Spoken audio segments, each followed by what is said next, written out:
इस भौतिक जगत में कोई भी व्यक्ति जन्म, मृत्यु, बुढ़ापा तथा रोग, इन 4 नियमों से छूट नहीं पाया, भले ही वह विभिन्न लोकों में क्यों न भाग जाए। जीवों की विभिन्न कोटियां हैं, किंतु सभी जीव मृत्यु से भयभीत रहते हैं। कर्मियों का सर्वोच्च लक्ष्य स्वर्ग लोक को जाना है, जहाँ दीर्घायु प्राप्त हो।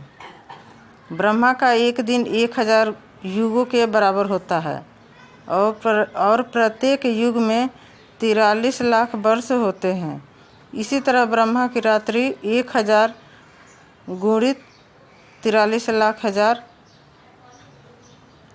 लाख वर्ष के बराबर होती है। इस विधि से हम ब्रह्मा के मास तथा वर्ष की गणना कर सकते हैं, किंतु करोड़ों वर्षों तक जीवित रहने वाले ब्रह्मा को भी मरना पड़ता है।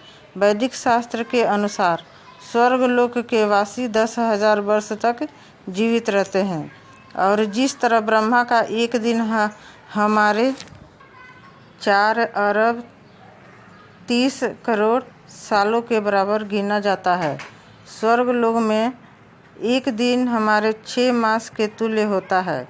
इसलिए कर्मी जन स्वर्गलोक जाने की इच्छा रखते हैं, किंतु इससे वे मृत्यु से मुक्त नहीं हो सकते। इस जगत में ब्रह्मा से लेकर एक क्षुद्र चींटी तक को मरना होता है, इसलिए यह जगत मृत्युलोक कहलाता है। जब तक मनुष्य इस लोक में या ब्रह्मलोक में अथवा इस ब्रह्मांड के अन्य किसी लोक में रहता है, तब तक उसे जन्म जन्मांतर काल चक्र के वशीभूत होना पड़ता है। किंतु यदि मनुष्य भगवत धाम वापस लौट जाता है, तो उसे काल की सीमा में फिर से प्रवेश नहीं करना पड़ता है। अतः जिन भक्तों ने भगवान के चरण कमलों में शरण ले रखी है, उन्हें भगवान के इस आश्वासन के अंतर्गत सुख की नींद सोना चाहिए।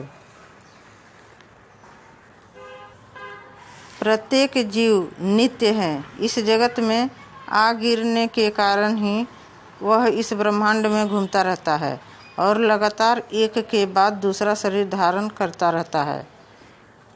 इस ब्रह्मांड में सारे लोग ऊपर नीचे घूम रहे हैं, किंतु जो भाग्यशाली होता है वह गुरु कृपा से कृष्ण भावनामृत के संपर्क में आता है और भक्ति मार्ग पर अग्रसर होता है, तब उसे मृत्यु का भय नहीं रह जाता, उसका जीवन शाश्वत हो जाता है।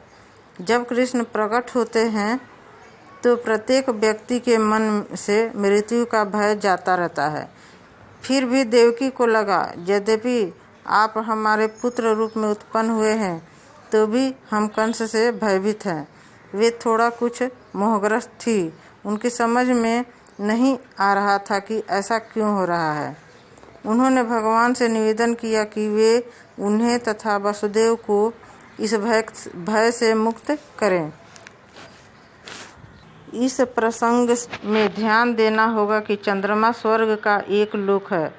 वेदों से ज्ञात होता है कि जो चंद्रमा को जाता है उसे 10,000 वर्ष की आयु प्राप्त होती है, जिसमें वह अपने पुण्यों के फलों को भोग करता है। यदि हमारे तथाकथित वैज्ञानिक चंद्रलोक जा रहे हैं, तो उन्हें वहां वापस नहीं आना चाहिए, यहाँ वापस नहीं आना चाहिए। हम निसंदेह इस निष्कर्ष पर पहुँचते हैं कि वे चंद्रलोक तक पहुँचे ही नहीं। चंद्रमा तक जाने के लिए पुण्य कर्मों की योग्यता चाहिए, तभी कोई वहां जाकर रह सकता है। यदि कोई व्यक्ति चंद्रमा तक गया है, तो भला वह इस लोक को फिर से क्यों लौटने लगा, जहां जीवन अवधि इतनी कम है।